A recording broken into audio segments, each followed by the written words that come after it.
이동형 뉴스 정면 승부. 이동형의 뉴스 정면 승부.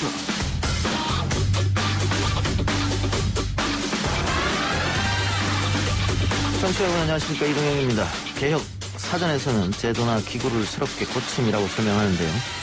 우리 사회의 여러 문제들은 항상 개혁이란 말로 변화를 요구받았습니다만 잘 바뀌지는 않은 것 같습니다. 사법 분야는 더욱 그렇죠. 검찰개혁이 계속 지지부진했던 중요한 이유 중에 하나가 검찰개혁을 추진할 수 있는 정부기관인 법무부가 사실 다 검사들로 이루어져 있거든요. 그러다 보니까 어떤 자체적인 개혁이 이루어지기 어려운 상황이었죠. 그래서 탈검찰화가 시급하다라는 권고를 했습니다. 검찰 저격수라는 별칭을 가진 분이죠. 경기 남양주병의 더불어민주당 김용민 당선자. 스튜디오에서 검찰개혁과 사법 관련 개혁 이슈 국회에서 어떻게 풀어갈지 물어보겠습니다. 제 친목께서 장례식장 오셔가지고 동생 지인들 연예인분들한테 하라 봐줘서 고맙다, 내가 하랑 엄마다 라고 하는 게 저는 이제 보고 너무 화가 나더라고요. 그 답변서에서도 약간 재판을 빨리 끝내자는 식 5대5 주장 쪽으로 했던 거죠. 일단은 입법 차원이 잘 통과돼서 이 법이 좀 개정됐으면 좋겠어요. 이게 저희한테 이제 적용은 안 되지만 앞으로 이제 피해보는 사람들이 더 이상 발생되지 않았으면 좋겠거든요. 고 구하라 씨의 죽음 이후 또다시 안타까운 소식이 전해졌습니다. 양육의 의무를 저버린 채 오랜 세월 떠나있던 친모가 재산의 절반을 요구한 겁니다. 부양 의무를 저버린 부모가 자식의 재산을 상속받지 못하게 해달라는 국민청원까지 등장했었는데요. 일명 구하라법 20대 국회 마지막 본회의에 오르지 못하면서 고 구하라 씨 재산의 절반은 결국 친모에게로 넘어가게 됐습니다. 고 구하라 씨의 오빠 구호인 씨와 2부에서 인터뷰해보겠습니다. 오늘 3부에서는 경제 베스트 라인업, 지난주부터 함께하고 있는 신혜리 경제 전문 기자와 함께 코로나19 이면에서 벌어지고 있는 백신 개발 등 경제 이슈 짚어보고요. 4부 민신문 숫자다 코너에서는 상승세를 지킨 문재인 대통령의 지지율을 비롯한 다양한 정치 이슈 숫자로 풀어드리겠습니다. 5월 21일 목요일 이동의 뉴스 정면 승부 시작합니다.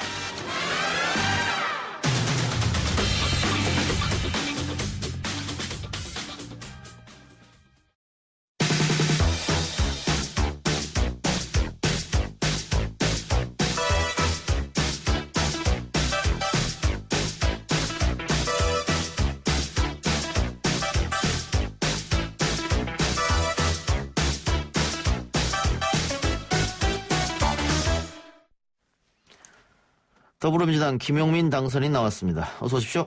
네, 안녕하세요. 김용민입니다. 예, 선거 끝나고는 처음 출연인데 당선 축하드리고요. 예, 감사합니다. 그런데 좀 아프셨다고요? 예, 선거 끝나고 대상포진에 걸려가지고 좀 바빴습니다. 지금 괜찮습니까? 예, 지금은 완전히 회복했습니다. 예, 일 많이 하시려면 아프면 안 되니까. 네. 자, 선거 얘기 먼저 좀 해보면 주광덕 의원을 상대로 당선이 됐는데 그거 쉽지 않은 선거였죠? 네, 맞습니다. 상대 후보가 이제 2선, 3선을 도전하는 후보였고, 지지자들 사이에서는 나름 인지도도 상당히 높고, 일 잘한다. 예. 이렇게 평가를 받는 분이었더라고요.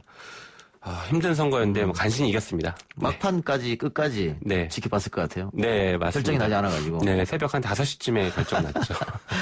예. 자, 그런데 이제 당선되셨으니까, 국회에 들어가서 이제 할 일이 많으신데, 일단 민주당 쪽에서는 초선 의원들이 원하는 쪽으로 상임위를 배분하겠다 이런 얘기를 했습니다. 신임 원내대표도 그런 말을 했고요. 네. 본인이 원하는 곳은 어디입니까?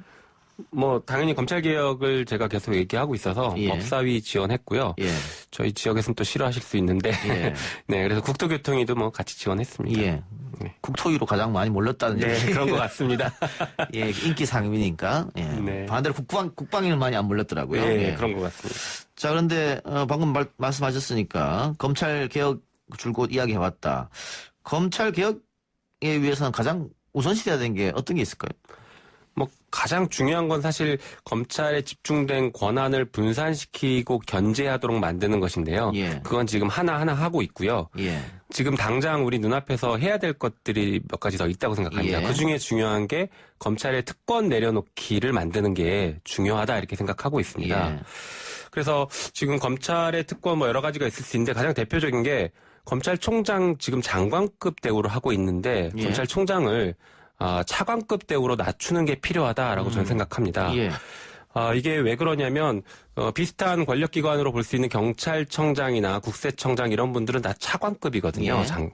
그런데 유독 검찰총장만 장관급으로 대우하고 그러다 보니까 법무부 장관과의 관계에서 지휘감독 체계가 잘 안 맞고 어긋나는 것 같은 그런 엇박자들이 나오고 예. 있죠. 그리고 한편으로는 그 공수처법에 보면은 공수처장은 차관으로 대우하도록 그렇게 법에 아예 규정을 해놨습니다. 그것과 비춰보더라도 검찰총장을 굳이 장관급으로 대우할 필요가 없다. 그래서 검찰총장을 차관급 대우로 낮추는 게 필요하다라고 생각합니다. 예. 명칭도 뭐 관세청장, 경찰청장 다 이런데 검찰만 검찰총장이거든요. 네. 이름부터 특권이 있는 게 아니냐. 그래서 이름도 바꿔야 된다는 얘기가 있습니다만, 근데 이 부분은 또 헌법 개정상이라면서요. 맞습니다. 그러니까 검찰총장의 이름이 부적절하다라는 지적은 항상 있어 왔는데 예. 헌법에 검찰총장이라고 명확하게 기재가 돼 있기 때문에 예. 그 단어를 바꿔야 됩니다. 예. 자, 근데 재헌헌법을 만들면서 이 검찰의 권한이 막강해졌지 않습니까? 당시는 뭐 이제 일제 식민 시대를 막 벗어났기 때문에 일제 경찰이 너무 악독한 행위를 많이 해서 경찰 파쇼보다는 그래도 검찰 파쇼가 낫지 않느냐. 당분간만 이 체제로 가자. 맞습니다. 그래서 전 세계에서 가장 막강한 권력을 대한민국 검찰이 손에 졌단 말이죠. 맞습니다. 근데 이게 지금 70년, 80년 와버렸어요. 네. 그래서 이제 조금 검찰의 권한을 내려놓자. 그런데 그 검찰 내에서 반발은 또 상당할 거 아닙니까? 누가 자기 권력을 내려놓고 싶어 하겠어요. 맞습니다. 그렇죠. 예. 그 말씀하신 대로 사실은 경찰의 막강한 권한을 견제하기 위해서 검찰한테 권한을 많이 실어준 것입니다. 그런데도 불구하고 사실 검찰이 한동안 힘을 못 썼습니다. 그러다가 이제 뭐 김영삼 정부 들어서서 그리고 이제 군사정부 들어서서 이제 법치주의를 강조하면서 검찰의 힘이 점점 실리게 됐죠. 예. 그러다 보니까 법 제정 당시에는 예상하지 못했던 너무 막강한 검찰의 힘이 지금 이제 드러나게 된 것이고요. 그래서 이런 검찰의 집중되고 막강한 권한을 이제 좀 나누고 제자리로 돌려놓는 게 필요하다라는 게 정말 중요한 것 같습니다. 예. 근데 일각에서 민주당 또 민주당의 초선 당선인들이 검찰 개혁을 자꾸 언급하는 걸 보고 윤석열 총장에 대한 보복성 조치 아니냐 이렇게 지적하는 분도 있는 것 같아요.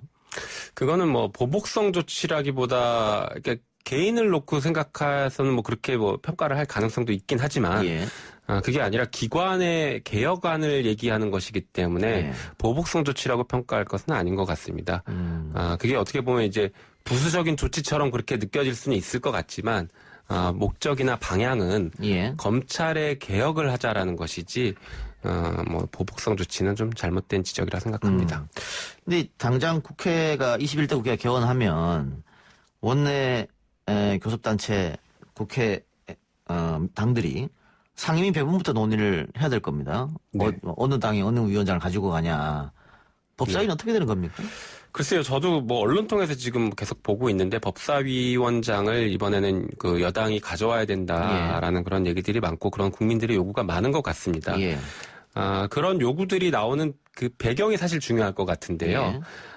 지난 20대 국회에서 야당이 법사위원장을 하면서 지나치게 국정 발목을 잡았던 게 아니냐. 개혁 입법을 법사위에서 다 잡고 있으면서 아무것도 하지 못했다. 예.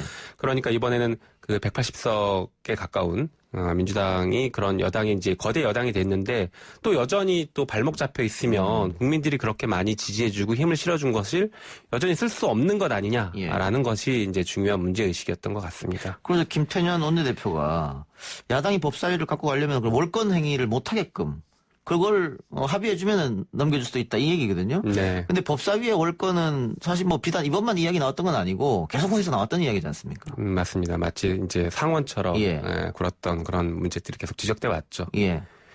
김 당선인도 그 부분에 대해서는 생각이 있을 텐데요. 네, 그 부분 그래서 뭐 체계 자구 심사권을 지금은 이제 폐지하자라는 법 개정 논의도 그래서 나오고 있는 것입니다. 사실 법사위가 그렇게 월권 행위를 했던 것은 그 체계 자구 심사권 가지고 개혁 법안들을 다 저지시켰던 것들이라서요. 예.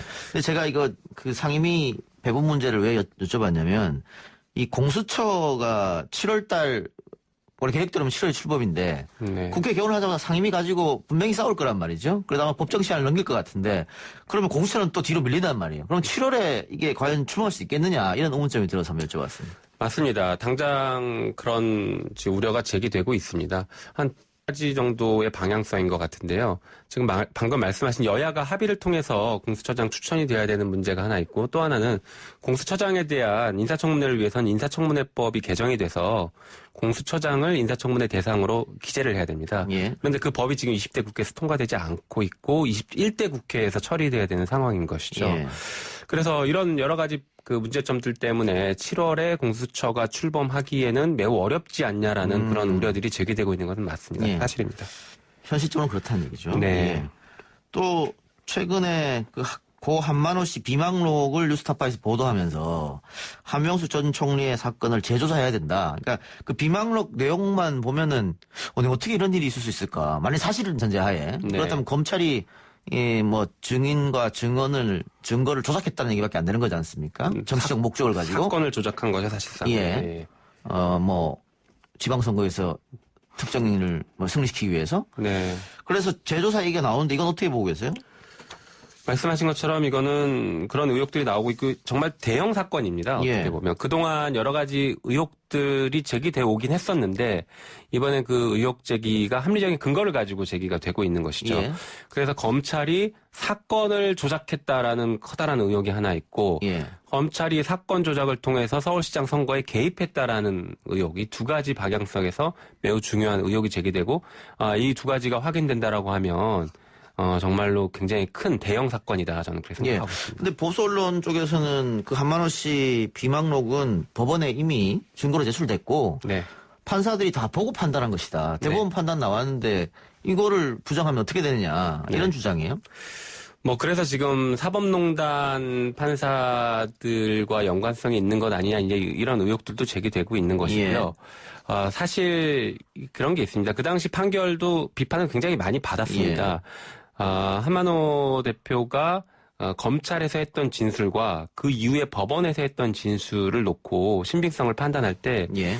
보통의 경우에는 법관 앞에서 한 법원의 진술의 신빙성을 높다라고 평가를 하거든요. 예.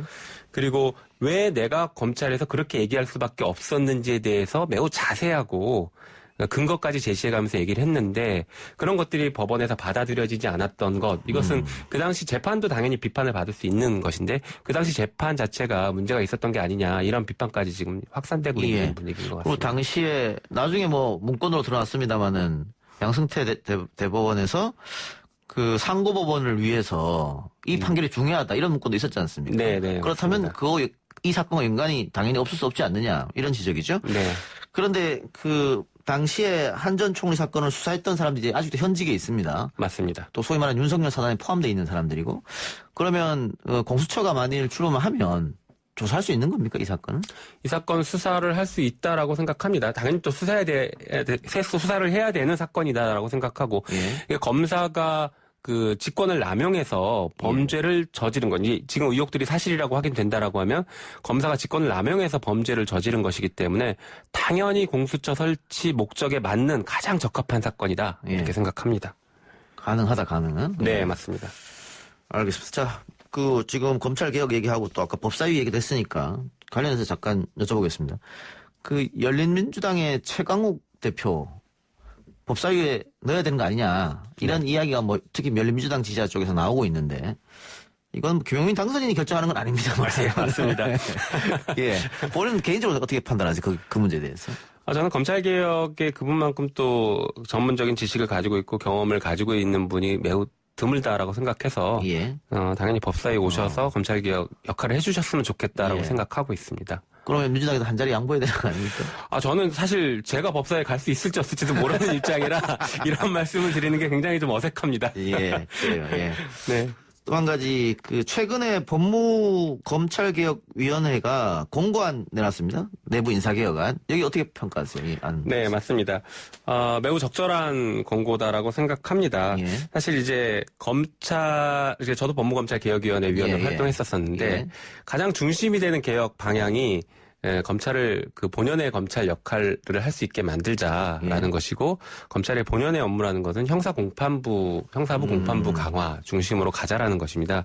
근데 이번 인사 개혁안의 이제 가장 큰 뼈대가 형사부 공판부를 한 사람들에게 인사상 우대 조치를 하거나 적어도 검사장을 임명할 때는 형사부 공판부 그런 경력들을 고려해야 된다라는 취지로서 매우 바람직한 예. 방향이다 이렇게 생각하고 있습니다. 여태까지는 특수부 출신을 조금 우려했던 겁니까? 거의 그렇죠. 특수부, 공안, 기획 이쪽 검사들이 승진에 항상 유리했었습니다. 예. 그러면 특수부 공안보다는 우리 그 서민들은 형사국판부하고 더 일이 많으니까 밀접한 관련이 예. 있죠. 오히려 민생을 더 챙기는 맞습니다. 그런 쪽으로 개혁을 위원회가 공고를 했다 이렇게 봐도 되겠네요. 당연히 그런 것이고요. 또 한편으로는 그 말씀하신 특수, 공안, 기획 이쪽은 좀 나쁘게 표현하자라고 하면은 예. 줄서기를 하기 좋은 부서들이거든요. 근데 예. 일반 형사공판부는 줄서기를 하는 부서들이 아니기 때문에 정말 본연의 역할들을 더 하는 그런 이제 부서들이라고 볼 수 있을 것입니다.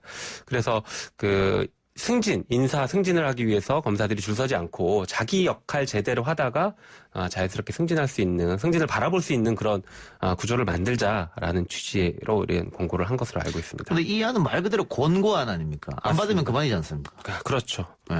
법무부에서 아마 이런 방향성을 가지고 있을 것입니다. 저도 이제 앞으로 향후 이제 의정 활동을 하면서 이 부분은 예. 계속 좀 챙겨볼 생각입니다. 매우 중요한 문제거든요. 예. 또 하나 최근에 그 정의기억연대 윤미향 당선인에 대한 논란이 많이 있습니다. 그 검찰이 시민단체가 고발한 건을 받아서 경찰에 내려보내지 않고 직접 수사했는데 내려보내고 며칠 안 있어서 바로 압수수색 들어갔거든요. 네네. 이 시기와 속도, 방식 측면에서는 어떻게 보겠어요? 이게 마침 또 비교할 만한 사건들이 있어서 예. 윤석열 총장의 장모 사건이나 뭐 이런 사건들 비교해 보면 예. 너무 너무 신속하고 바로 강제 수사부터 시작을 했거든요. 예. 그런 관점에서 보면은 또 이게 형평성에 안 맞는 것 아니냐라는 그런 문제점을 지적할 수 있을 것 같고요. 또 한편으로는 지금 검찰이 그동안 이번 정부 들어서서 계속 지적받아왔던, 특히 윤석열 총장이 임명되고 나서 계속 지적받아왔던 게 선택적 수사이고, 수사권을 통해서 정치를 하는 것이다. 예. 정치 검찰로서의 역할을 하는 것이다. 라는 비판을 계속 받아왔는데, 이게 전형적인 그런 또 사건으로 평가받을 수 있는 그런 방식의 수사가 아닌가 싶습니다. 그래서 이게 어떻게 보면 패턴이 계속 반복되고 있다고 보여지는데요. 언론에서 어떤 의혹을 보도하면 보수단체, 어떤 시민단체들이 고발을 하고 예. 그러면 검찰이 바로 그걸 받아서 직접 수사하는데 매우 빠르게 정광석화처럼 수사를 하죠. 그리고 강제 수사하고 수사 내용이 계속 또 언론에 반복 재생산되는 이런 방식 패턴들이 계속 반복되고 유사하거든요. 그게 이제 정치적인 어떤 의도를 가지고 수사를 했다라고 평가받는 사건에서는 계속 반복됐던 패턴인데 이 사건에서도 그런 반복된 패턴이 보여지고 있는 것으로 봐서는 검찰이 어떤 정치적인 의도를 가지고 있는 게 아니냐라는 의심을 해볼 수 있죠. 예. 검찰은 국민적 관심이 높은 사안이기 때문에 빨리 수사를 했다. 이런 입장인 것 같은데. 네, 국민적 관심은 사실 윤석열 총장의 장모 사건이 가장 높았죠. 예. 형평성에 좀 맞지 않는다. 이 네, 말씀이네요. 맞습니다. 그러니까 선별적 수사인 거예요. 그 선택을 예. 검찰이 스스로 한다는 게 예. 어떤 평가를 받지 못하고 자기들이 자의적으로 하고 있다는 게 예. 문제인 것이죠. 윤미향 당선인 논란은 어떻습니까? 윤미향 당선인이 30년 동안 뭐 희생하고 고생했던 거는 따로 인정하더라도 해명이 자꾸 좀 부실하다. 또 번복이 되고 이런 문제는 좀 있지 않느냐는 지적도 같이 나옵니다. 네, 사실 이 부분은 저는 뭐 개인적으로는 조금 예. 더 지켜봐야 되는 게 아닌가 이런 생각이 들고 있습니다. 예. 그래서 이 부분에 대한 평가를 지금 하기에는 조금 부적절하다 이렇게 생각하고 있습니다. 예. 검찰 수사를 하고 있으니까요. 네네. 예. 근데 만일 여러 의혹들이 사실로 드러난다고 하면 또 그러면 민주당은 또 검증을 어떻게 했느냐 또 이 문제로 또 번질 수 있을 것 같아요. 그럴 수도 있죠. 이제 뭐 사실로 드러나면 이제 그에 따른 어떤 조치를 취하면 되지 않을까 싶고요. 근데 다만 우리가 그 전에 반복됐던 사건들에 비춰보면은 이렇게 막 시끄럽게 떠들었지만 실제 수사하고 조사해봤더니 뭐 별게 없거나 아주 작은 실수거나 뭐 이런 것들 도덕적으로 문제 삼을 수 있는 것들 이런 것일 수도 있거든요. 그래서 그런 것들은 좀 우리가 지켜보자라는 그런 생각을 저는 개인적으로 하고 있습니다. 또 검찰 수사와 재판 결과는 다를 수도 있고. 네, 맞습니다. 예. 자, 검찰 개혁에 대한 의지 마지막으로 다시 한번 밝혀주시기 바랍니다. 네, 저는 검찰 개혁을 제대로 한번 해보고 싶어서 출마를 하게 됐고 또 다행히도 당선이 됐습니다. 그렇게 된 만큼 검찰 개혁을 위해서 정말 열심히 국회의원으로서 활동을 하겠습니다. 예, 오늘 출연해서 고맙습니다. 네, 감사합니다. 예, 지금까지 더불어민주당 김용민 당선인이었습니다. 1부 수사 마치고요. 기자 언박싱 코너로 돌아옵니다.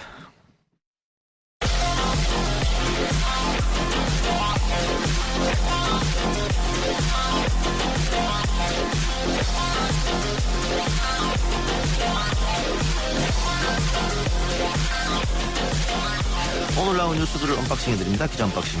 오늘은 오마이뉴스 박정호 기자 나왔습니다. 어서 오십시오. 네, 안녕하십니까? 경기도 부천에 사는 한 살 여자아이와 또 부모가 코로나19 양성 판정을 받았는데 네.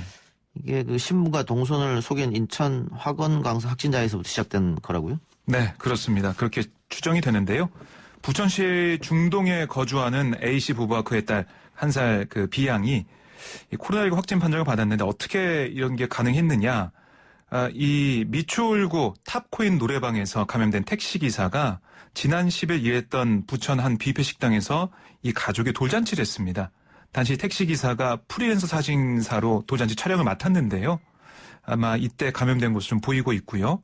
그래서 4차 감염까지 가고 있다라고 볼 수가 있습니다. 그러니까 인천 학원 강사 제자 등이 방문했던 코인 노래방에 이 택시기사가 갔다가 확진이 됐고 또 이 확진 판정을 받기 전에 계속 일을 하면서 또 이 프리랜서 사진 기사로 활동하면서 뷔페 식당에서 돌잔치 사진 찍었다가 이렇게 감염된 걸로 보인다는 거고요. 지금 이 택시기사가 참석한 이 뷔페 식당 이 행사가 2개 더 있습니다. 9일과 17일 돌잔치가 있는데요. 여기 참석했던 가족은 모두 음성인데 하객들이 어떻게 될지 좀 봐야 될 것으로 보이는데요. 인천 강사의 이 거짓말 이게 계속해서 나비 효과처럼 확진자들을 계속 만들어내고 있습니다. 예. 이게 처음에 이 인천 학원 강사가 자신의 신분과 동선을 제대로 밝혔으면 네. 이렇게 번지는 걸 막을 수 있었을 텐데. 그렇습니다. 그러니까 6일에 그 이태원 이 클럽발 확진자가 처음 나왔다라고 예. 얘기가 보도가 됐지 않습니까? 예. 근데 그날 저녁에 이 인천 강사가 보스방에 가서 강의를 했어요. 근데 거기서 학생들이 감염됐거든요. 예. 그 감염된 학생들이 또 노래방에 가고 이러면서 계속 퍼진 겁니다. 예. 네. 그 왜 거짓말했답니까? 아직 알려지지 않고 있는데요. 그 뭔가 이 자신이 받을 불이익이나 아니면은 어떤 처벌 여기에 대해 걱정이 있지 않았나 이렇게 추정을 해봅니다. 예. 근데 인천시가 관내 코인 노래방에 오늘부터 2주간 영업 정지를 명령했습니까? 네, 그러니까 집합 금지 명령을 내렸어요. 아하, 예, 근데 예. 사실상 영업 정지 예, 명령이죠. 모이지 말라고 한 거니까요. 인천 항원강사를 고리로 한 지역 감염에 확산한 자 내린 명령인데요. 노래 연습장 2,362개소에 대해서는 만 19세 미만 미성년자의 집합금지 조치를 하고 코인 노래방 108개소에 대해서는 모든 시민을 대상으로 집합금지 조치를 시행했습니다. 정부도 이 상황을 좀 보면서요. 코인 노래방 같은 경우는 전국적으로 영업을 정지하는 행정명을 내릴지 고심하고 있습니다. 왜냐하면 여기 미성년자들이 또 많이 방문하고 있고 예. 이 방역 수칙을 잘 지키지 않을 가능성도 있기 때문에요. 또 코인 노래방을 보면은 굉장히 좁습니다. 예. 밀폐돼 있고 예. 이게 환기가 안 되기 때문에요. 감염 위험이 크거든요. 검토를 좀 하고 있습니다. 노래 부르면 당연히 비말은 틀 테고. 그렇습니다. 예. 또 너무 좁기 때문에요. 그게 예. 남아 있습니다. 예. 네. 또 지금 대구의 한 고등학교에서는 하루 만에 코로나19 확진자가 나왔는데 등교하고 나서 네. 이 수성구의 대구 농업 마이스터고가 있는데요. 이 기숙사에 입소한 고3 학생 한 명이 코로나19 확진 판정을 받았습니다. 경북 구미 출신인 이 학생은 지난 19일 오후 기숙사에 입소한 다음 날 검체 검사를 했고 오늘 양성 판정을 받았는데요. 학교 측은 다행히 오늘 1교시 수업 시작 직전의 결과를 통보받고 학생들을 다 귀가 조치했습니다. 사망 학생이 94명인데요. 다 집으로 돌아갔고요. 기숙사생 17명은 격리 조치를 했습니다. 검사를 하고 있고 학교 시설 같은 경우는 이틀간 폐쇄하고 방역을 하고 온라인 원격 수업으로 전환을 했습니다. 그리고 양천구 같은 경우는 서울 양천구 같은 경우는 초등학교 3곳 이상이 27일로 예정된 그러니까 1, 2학년 학생들의 등교 연기를 검토하고 있어요. 예. 왜냐? 어제 양천구 신월동에 있는 은혜교회 관계자 한 명이 확진 판정을 받았거든요. 예. 그래서 그 지역 학부모들이 너무 걱정하고 있어가지고요. 등교를 연기하는 것을 검토하고 있습니다. 알겠습니다. 자, 코로나19로 직격탄을 맞았던 소상공인들. 이 재난지원금 때문인가요? 그 소비가 늘어서 소상공인 매출도 덩달아 뛰었다면서요? 네, 우리가 뭐 지금 보면은 정육점에 사람도 많고 예. 시장에 가면 뭐 이 온기도 좀 퍼지는 것 같고 예. 소비 심리가 회복됐다는 말을 했는데요. 예. 이게 수치로 좀 확인이 됐습니다. 전국 소상공인 카드결제 정보 등을 관리하는 한국신용데이터에 따르면 재난지원금 지급이 시작된 13일이 포함된 5월 둘째 주, 그러니까 11일부터 17일 전국 소상공인 사업장 평균 매출은 지난해 5월 둘째 주 같은 기간의 매출 수준을 100으로 볼 때 역시 100을 기록했어요. 똑같다는 겁니다. 그러니까 이는 이 기간 전국 소상공인 매장의 카드 매출이 지난해 동기와 같다는 의미로 코로나19로 직격탄을 맞았던 소상공인 매출이 재난지원금 소비 덕에 상당 부분 회복됐다. 이렇게 풀이를 하고 있습니다. 저도 지난주 그 동네 고깃집을 갔는데 네. 이 고기 먹자 골목이었거든요. 양쪽에 다. 네네. 그 업체가 한 10여 개 있는데 다 꽉 찼더라고요. 아, 그래요? 예. 이게 재난지원금 때문이 아닌가. 네. 개인적으로 그렇게 생각했는데 이렇게 효과가 입증이 된다고 하면 네. 재난지원금 효과 없을 것이라고 얘기했던 전문가들은 좀 머쓱해진 것 같네요. 그렇습니다. 뭐 이게 사실 의견이 엇갈렸어요. 예, 효과가 있다, 효과가 없다 엇갈렸는데 지금 데이터가 나오니까 예. 효과가 있는 걸로 저희가 봐야겠죠. 예. 네. 업종별로 살펴볼까요? 네, 업종별로 보면 뭐 짐작하실 겁니다. 이게 올해와 지난해 1분기 한 은행이 개인 신용카드 매출 데이터를 분석한 이 데이터도 있거든요. 예. 이걸 보면 코로나19로 가장 큰 타격을 입은 곳은 여행 관련 업종이었습니다. 예. 국내 여행사의 1분기 카드 매출액이 지난해 같은 기간에 비해 59%, 면세점은 52%, 항공사는 50%가 줄었어요. 정말 예. 많이 줄었고요. 예. 특히 코로나19 신규 확진자가 절정이었던 3월 같은 경우는 작년 같은 달보다 면세점이 88%, 여행사가 85%, 항공사가 74% 매출액이 감소를 했습니다. 그다음에 후원 권고를 받은 학원 업종과 영업 규제를 받은 유흥업도 매출 감소가 컸고요. 반면에 인터넷 쇼핑, 코로나19 사태 이후 호황을 누리고 있습니다. 1분기 인터넷 쇼핑 이용액이 무려 41%, 그 홈쇼핑 매출은 19%가 늘었어요. 예. 하지만 대부분의 오프라인 쇼핑 매출은 줄었는데요. 뭐 백화점이나 대형마트가 줄었고요. 비대면 업종만 상승했군요. 그렇습니다. 다만 비교적 집에서 가까운 거리에 있는 편의점, 그다음에 작은 슈퍼마켓 이런 곳은 매출이 각각 6%, 12% 늘었습니다. 예. 정육점의 선물 매출도 26%, 농산물 매장은 10% 증가를 했고, 그러니까 집에서 식재료를 구입해서 요리해 먹는, 그러니까 홈쿡 현상이 확산됐다 이렇게 볼 수가 예. 있고요. 성형외과와 안과도 각각 9%, 6% 매출이 늘었습니다. 예. 이것도 참 어떻게 보면 좀 신기하다는 느낌이 드는데요. 왜냐? 집에 있는 시간이 늘어나면서 이런 시술을 받는 사례가 많았던 것으로 분석이 되고 있습니다. 네, 알겠습니다. 정치권 이야기 해보죠. 정의기억연대 사무실을 밤샘 압수수색했던 검찰이 오늘은 정 의원이 운영 중인 쉼터에 대해서도 압수수색을 하고 있네요. 네, 서울 서부지검은 서울 마포구 평화의 우리 집에 대한 압수수색을 진행하고 있는데요. 어제 시작해 오늘 새벽에 끝난 서울 마포구 정 의원 사무실과 정 의원의 전신인 정대협 사무실의 주소지인 전쟁과 여성인권박물관 두 곳에 대한 압수수색을 벌이는 데 이어서 두 번째 압수수색입니다. 왜 이렇게 연이어서 압수수색하냐? 이걸 검찰에 물어봤더니 검찰은 예. 마포 쉼터는 전날 압수수색 대상은 아니었지만 일부 관련 자료가 평화의 우리 집에 보관돼 있다는 사실이 확인돼서 추가 영장을 발부받았다라고 얘기를 했습니다. 예. 뭐 이 결과 좀 봐야겠지만 어쨌든 이 시민사회 단체들에서 정 의원과 윤 당선인을 업무상 횡령 배임 등의 혐의로 잇따라 고발하고 있지 않습니까? 관련된 회계장부와 각종 사업 관련 자료를 검찰이 확보한 것으로 알려지고 있습니다. 예. 미래통합당에서는 윤미향 당선인과 정 의원 관련 의혹 진상규명을 위한 TF를 구성하기로 했네요. 그렇습니다. 이종배 통합당 정책위 의장이 오늘 당선인 워크숍에서 진상을 규명하고 수사 사태를 촉구하고 국정조사 추진도 논의하겠다라고 얘기를 했습니다. TF 구성 입장을 밝힌 건데요. TF 위원장은 곽상도 의원이 맡을 예정입니다. 그러니까 어쨌든 그 야당 입장에서는 윤미향 이 당선인 관련된 여러 논란을 21대 국회가 열리면 어떤 주도권 싸움에서 좀 예. 치고 나갈 수 있는 그런 소재를 좀 보는 것 같아요. 예. 네.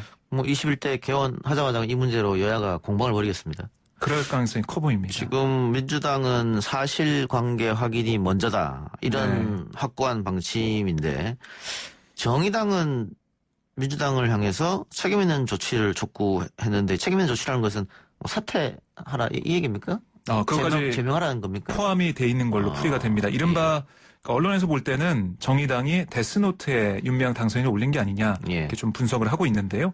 심상정 대표가 오늘 당 상무위원회의에서 민주당은 지금까지 사실관계 파악이 먼저라면서 당선자 개인 해명에만 맡겨놓고 있다. 근데 윤 당선인의 해명이 신뢰를 잃었다. 민주당은 조속히 진상을 파악해서 국민께 밝히고 진실에 상응한 책임 있는 조치를 내놓기 바란다라고 밝혔습니다. 물론 심상정 대표가 얘기한 것 중에는 관련 단체들의 의혹으로 인해서 진실과 정의를 위한 그동안의 시민사회 노력이 폄훼돼서는 안 된다라고 얘기를 하고 있고요.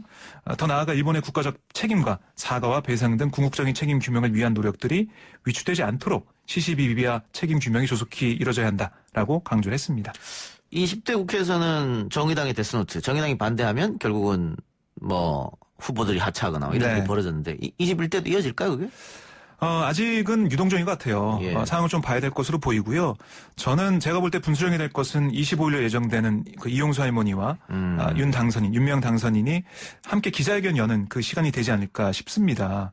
윤명 당선인이 사실 기자회견을 통해서 모든 의혹에 대해 하나하나 꼼꼼히 해명하는 시간이 없었어요. 예. 이게 좀 많이 아쉬운데요. 그래서 하나하나 그러니까 언론이 어떤 의혹을 내놓을 때마다 그때그때 해명하는 그런 식이 됐거든요. 예. 그러니까 뭐 기업 관계도 헷갈리고 여러 가지 힘든 점이 있었는데 예. 이번엔 준비를 잘해서 예. 여러 가지 의혹에 대해 그리고 그 의혹의 꼬리를 무는 의혹에 대해서 잘 준비를 해서 철저하게 해명을 한다면 의혹을 해소할 수가 있다면 저는 이 문제가 뭐 제명 조치나 이런 까지 가지 않을 거로 보이는데요. 만약 그런 게 좀 미비하게 된다면 통합당 TF도 아까 말씀드렸고 정의당 대선호도 말씀드렸지만 이런 공세가 계속 이어질 것으로 보입니다. 알겠습니다. 사건 사고 소식 보죠. 전북 전주와 부산에서 실종된 여성 2명을 살해해서 신상이 공개됐습니다. 최신종. 포토라인에는 서지 않는다고요? 왜죠? 그러니까 지금까지 이 포토라인에 서서 신상이 좀 얼굴이 좀 공개됐던 예, 상황을 좀 예, 보면 어떤 예. 상황이었냐? 경찰에 있다가 검찰에 송치되는 과정에서 자연스럽게 얼굴이 공개가 됐습니다. 그러니까 원래는 마스크를 쓰고 뭐 모자로 가리고 이렇게 가는데 신상이 공개이기 때문에 마스크를 쓰지 않고 모자도 쓰지 않거든요. 그러니까 경찰의 그 사무실 문을 나서면서 그 앞에 기다리고 있던 취재진들에게 얼굴이 공개되는 거예요. 예. 그런 방식으로 됐는데 이 최 씨는 이미 전주에서 실종된 첫 번째 여성을 살해한 혐의로 구속 기소가 돼 있습니다. 그래서 검찰 송치 단계에서 얼굴을 노출한 다른 피해자와 달리 법정에서 모습을 드러낼 그런 상황이 됐습니다. 네. 자, 이 최신종이 범행 이전에 1000명이 넘는 여성과 랜덤 채팅을 했다는 네. 일부 언론의 보도가 있었는데 맞습니까? 그러니까 경찰이 사실과 다르다라고 얘기를 하고 있습니다. 전북지방경찰청에 따르면 경찰은 최신종의 이 최근 1년간 통화 내역을 확보해서 범죄 연관성 유무를 확인하고 있는 작업을 벌이고 있는데요. 이 기간에 연락을 주고받은 사람들이 1148명. 이 중에 1104명은 신변에 이상이 없고 나머지 44명에 대해서도 안전 유무를 확인하고 있는데요. 그 최신종과 연락을 주고받은 사람들이 다 여성이 아니고 다 랜덤 채팅했던 사람이 아니다는 거예요. 예. 그러니까 여기에는 가족과 친척, 지인도 포함돼 있고, 그러니까 모든 연락했던 사람들이 포함된 그런 수치다라는 게 경찰의 예. 설명입니다. 마지막 하나만 더 하고 마칩시다. 네. 세계 각국이 코로나19에 대응해 자국민들에게 지원금을 주고 있죠. 그렇습니다. 미국도 그렇고 뭐 일본도 그렇고 우리도 그러는데 네. 블룸버그에서 한국이 일본을 이겼다 이런 표현을 썼네요. 네, 기사 제목이 바이러스 구호, 정보기술에 익숙한 한국이 서류 작업 위주의 일본을 이겨라는 기사를 냈습니다. 양국의 차이를 비교했는데요. 한국에서는 재난지원금을 주는 2차 추경 경정 예산이 통과됐고 일본에서도 이런 관련된 예산안이 통과가 됐는데 실제 지급 속도가 차이가 많이 나고 있다. 예. 한국은 전가구의 80%가 지원금 받았는데 이와 달리 일본은 지방자치단체의 72%가 신청서를 우편으로 보내기 시작했다. 실제 주민들 계좌로 돈을 보내기 시작한 곳은 19%에 그쳤다. 이게 기술력의 차이고 행정력의 차이다라고 분석을 했습니다. 알겠습니다. 지금까지 박정 기자였습니다. 네, 고맙습니다.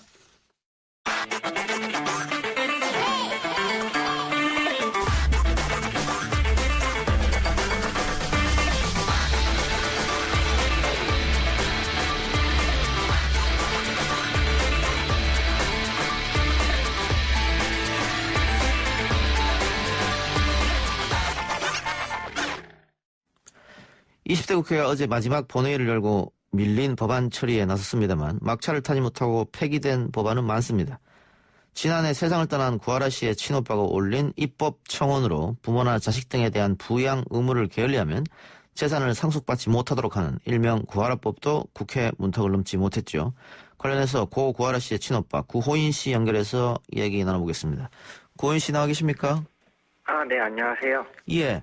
지금 막 재판이 끝났다고 들었는데 어떤 재판입니까? 최 씨 관련돼서, 예. 최 씨가 항소한 거에 관련돼서 재판이었습니다. 예, 알겠습니다. 뭐 재판 관련돼서는 다음에 다시 한번 여쭤보기로 하고요. 네.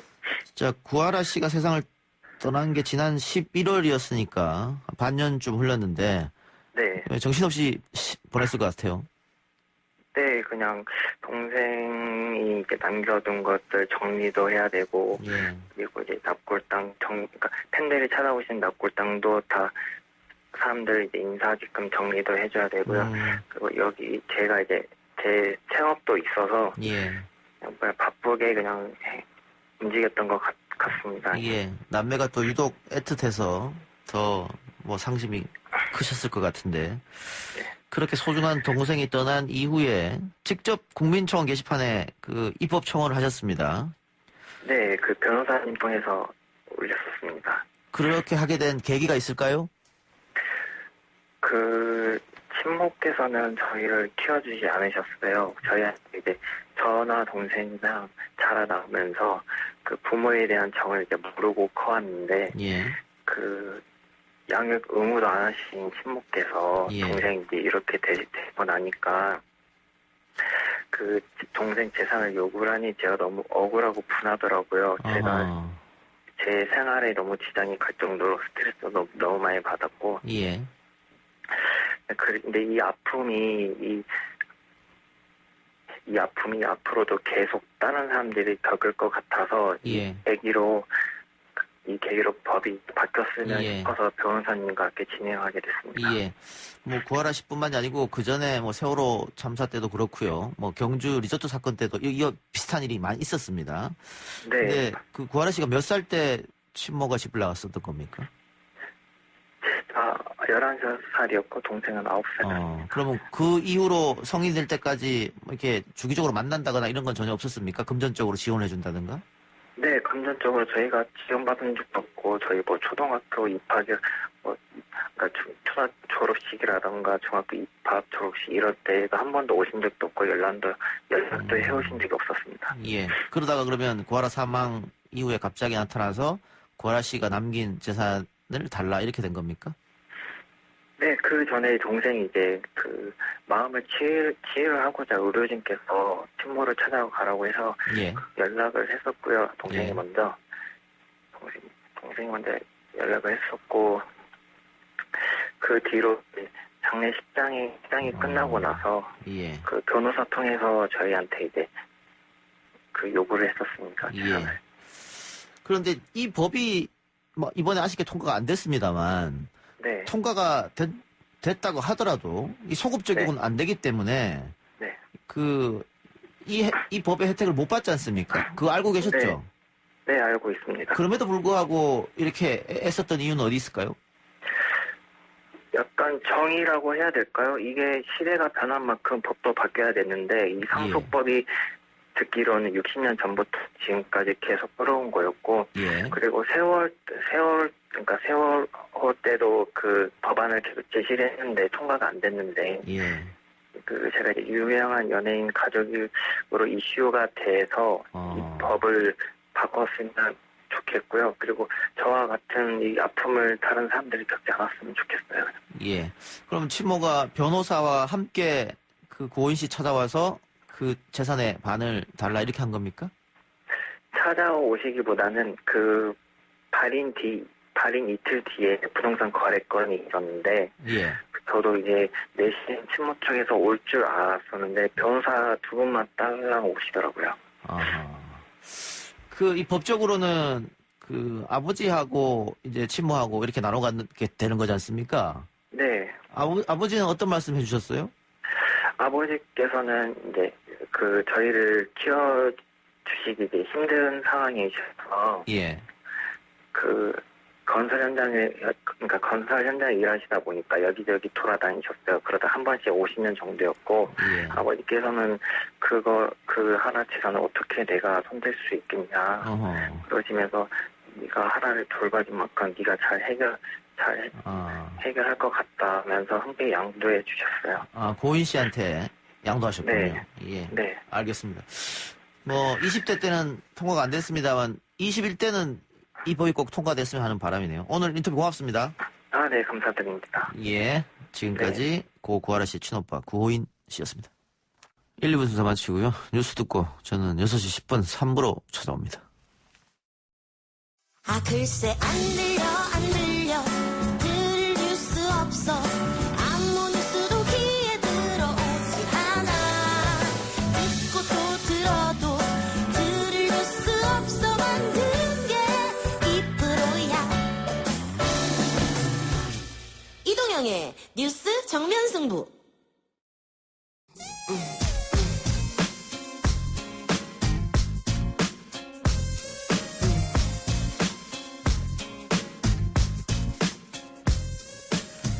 YTN 뉴스 FM 이동경의 뉴스 정면 승부 3부 시작합니다.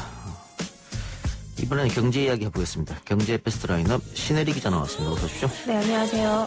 어제 20대 국회 마지막 본회의가 있었죠. 21년 만에 공인인증서 제도를 폐지하는 법안이 통과됐습니다. 네, 맞습니다. 20년 넘게 사용해온 이 공인인증서 제도가 폐지가 됐는데요. 그래서 다양한 인증 방식이 앞으로 도입될 것으로 보입니다. 이게 공인인증서가 외국인들도 참 국내 모든 것들이 빠른데 이거 하나는 예. 참 어렵다라는 비난이 있었잖아요. 예, 국내에서만 쓰다 보니까 국제 표준에도 맞지 않고 또 프로그램 충돌을 막으려면 더 많은 프로그램들 계속 설치해야 되니까 불편했었는데 앞으로는 공인인증서가 필수가 아닌 선택이 될 거라고 보입니다. 그러면서 이제 네이버나 카카오 같은 회사에서 발급하는 인증서로 대체할 수 있게 된다고 합니다. 예. 선택을 하면 아무도 이 공인인증서 제도 안 할 것 같은데요. 아닙니다. 그래도 지금 4천만 명이 공인인증서를 사용하고 있기 때문에 이 또 다른 인증서를 발급받거나 아무리 쉬워도 다시 교체하는 게 쉽지 않을 것으로 또 보인다는 전망도 있거든요. 더 편한 방법도 있고 공인인증서라는 게 또 1년마다 한 번씩 갱신해야 되잖아요. 네, 근데 이번에는요 1년에 한 번씩 갱신하지 않아도 3년에 한 번씩 자동으로 인증이 된다고 합니다. 그러니까 뭐 특별한 해킹이나 뭐 이상 패턴이 보이지 않으면 소비자가 직접 인증하지 않아도 자동으로 갱신이 된다고 하니까요. 공인인증서 사용하시는 분들은 그냥 계속 사용하셔도 무방할 것 같습니다. 예. 익숙하신 분은 또 그게 편할 수도 있겠네요. 예. 이 개정법은 언제부터 시행됩니까? 오는 11월부터 이 개정법이 시행이 됩니다. 그래서 아까 전에도 말씀드렸듯이 이 공인인증서로 계속 유지하실 분들은 유지하셔도 되고요. 11월부터 카카오페이 인증이나 패스, 뱅크사인 이런 지문으로 하는 것들도 있고요. 이 비밀번호로 하거나 패턴으로 하는 방법도 있거든요. 그래서 이쪽으로 만약에 선택을 하시려면 올 11월부터 갈아타시면 됩니다. 예, 알겠습니다. 그 공인인증서 폐지하고 설마 더 귀찮은 인증 방식이 나오는 건 아니겠죠? 아까 전에 말씀드렸듯이 지문, 비밀번호 이런 것들로 간편하게 바뀌긴 하는데요. 이게 또 어떤 분들은 지문이 잘 인증이 안 되더라. 이 내 엄지가 점점 바뀌고 있다 이런 얘기도 나오는데요. 이 지문 인식이 얼마나 잘 될지는 그동안 해왔던 걸 보면 크게 문제가 없기 때문에 근데 생체 인식은 좀 앞으로도 혼란이 좀 가중될 수도 있다는 전망이 있습니다. 저도 지문으로 하는 거 사용하는데 네. 되게 편하던데요? 그러세요? 저는 이 엄지가 간혹 가다가 잘 안 맞으면 안 되더라고요. 그러다가 3번 정도 이게 틀리면 바로 락이 걸린다고 하죠. 그래서 좀 불편했던 것도 있었습니다. 그리고 패턴 방식도 있고 다양하게 있으니까요. 네, 그 패턴도 사실 매일 잊어버리는 경우도 있잖아요. 예, 알겠습니다.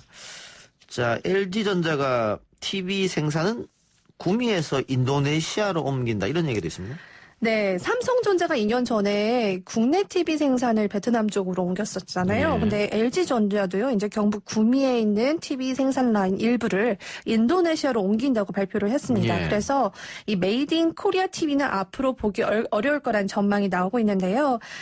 모두 다 옮기는 건 아니고요. 구미 산업장의 생산 라인 6개 가운데 2개만 이르면 올해 말까지 인도네시아 공장으로 이전하는 것을 검토하고 있다고 합니다. 일단 이렇게 옮기는 이유에 대해서 설명을 좀 드리자면 사실 가격 경쟁 때문입니다. 그동안 삼성이나 LG전자가 TV 시장에서 우위를 점했는데요. 중국이 거의 따라잡고 있어요. 프리미엄 라인급은 우리나라가 아직 우위를 점하고 있지만 이 저가 경쟁에서 밀리기 어렵다. 그래서 LG전자도 좀 더 인건비가 싼 인도네시아로 옮기자라는 이야기가 나오고 있었고 이제 옮기는 거라고 볼 수 있습니다. 결국 인건비 때문에 그랬는데 그러면은 우리의 일자리는 좀 사라지겠네요. 그렇습니다. 구미에 있던 인력들은 대신 다른 생산 라인으로 옮겨진다고 하니까요. 해고나 일자리를 잃는 사례는 없을 것으로 보이는데요. 그래도 장기적으로 보면 일자리가 더 늘어나지는 않을 것이라고 볼 수 있습니다. 지자체도 그렇고 정부도 그렇고 자기 동네로 와라.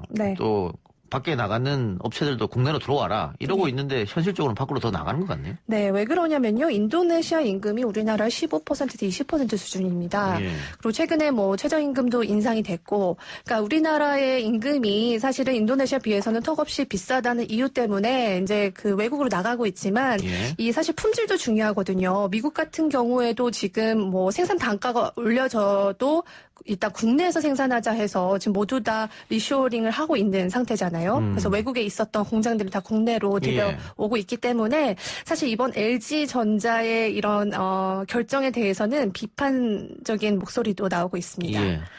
금성 시절 때부터 우리 국민들이 많이 사줘서 이렇게 기업이 성장했는데. 네, 맞습니다. 그리고 메이드 인 코리아라는 어떤 그런 베네핏, 그러니까 이점도 분명히 전 세계 시장에서 있었거든요. 예. 그래서 이 장기적으로 볼 때는 당장의 임금 문제뿐만 아니라 이 퀄리티를 봤을 때 국내 생산을 좀 더 가져가는 게 맞지 않느냐라는 예. 시장 전문가의 의견도 있습니다.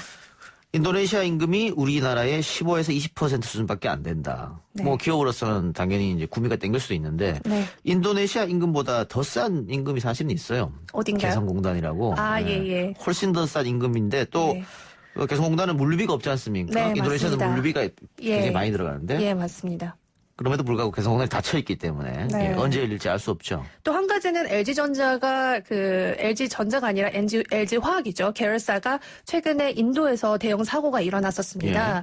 그 가스 폭발 사고가 아. 있어서 12명이 사망하고 1000명 정도가 다치는 사고가 있어서요. 예. 인도 정부에 우리나라 LG화학 측이 한 80억 원 정도를 배상을 했거든요. 그래서 지금 인도인 경우에는 사실 외국의 그 규제가 워낙 오락가락하다 보니까 예. 이 해외 공장 기지를 계속 두는 것도 사실 리스크가 있어 보입니다. 그 한때 우리 기업체에서 중국으로 굉장히 많이 진출했었지 않습니까? 예, 근데 중국의 오락가락 방금 말씀하신 그런 정책들 때문에 네. 유턴하는 게 지금 상당하단 말이죠. 맞습니다. 그 자국 보호 정책이 지금 뭐 트럼프의 아메리칸 퍼스트 이후로 계속 전 세계로 퍼지고 있기 때문에 예. 언제까지 한국 그 공장에 대한 프리미엄을 줄지는 사실 예. 미지수거든요. 그래서 그러니까요. 그런 불확실성을 안고 가는 것보다 당장의 임금이 조금 더 오르더라도 예. 국내 생산을 좀 더 가져가는 게 맞지 않느냐라는 시각도 분명히 있습니다. 예. 어쨌든 이런 여러 가지 사고가 나서 조금 위기인 LG 구광모 회장이 직접 공장을 찾았네요. 대상공장. 예. 여기서 사고가 났죠. 예, 구광모 회장이 사실 차세대 리더로 지금 꼽히고 있잖아요. 2018년 6월 말에 이 구광모 회장의 갑작스러운 별세로 아버지 별세로 지금 4세대 리더로 꼽히는 인물인데요. 어제 헬기를 타고 바로 사고 현장으로 달려갔다고 합니다. 예. 왜냐하면 앞서 말씀드린 열흘 전에 인도에서 이런 대형 사고가 있었고요. 바로 또 충남 서산에서 또 이런 사망 사건까지 있으면서 이 LG 내에서는 굉장히 위기라고 보고 있고요. 그래서 어떤 이에 대한 제스처를 한 게 아니냐라는 분석도 나오는데요. 왜냐하면 사실은 기업 차원에서 사과할 수 있지만 이렇게 직접 총수가 나서서 사과하는 거는 좀 드문 일이거든요. 예.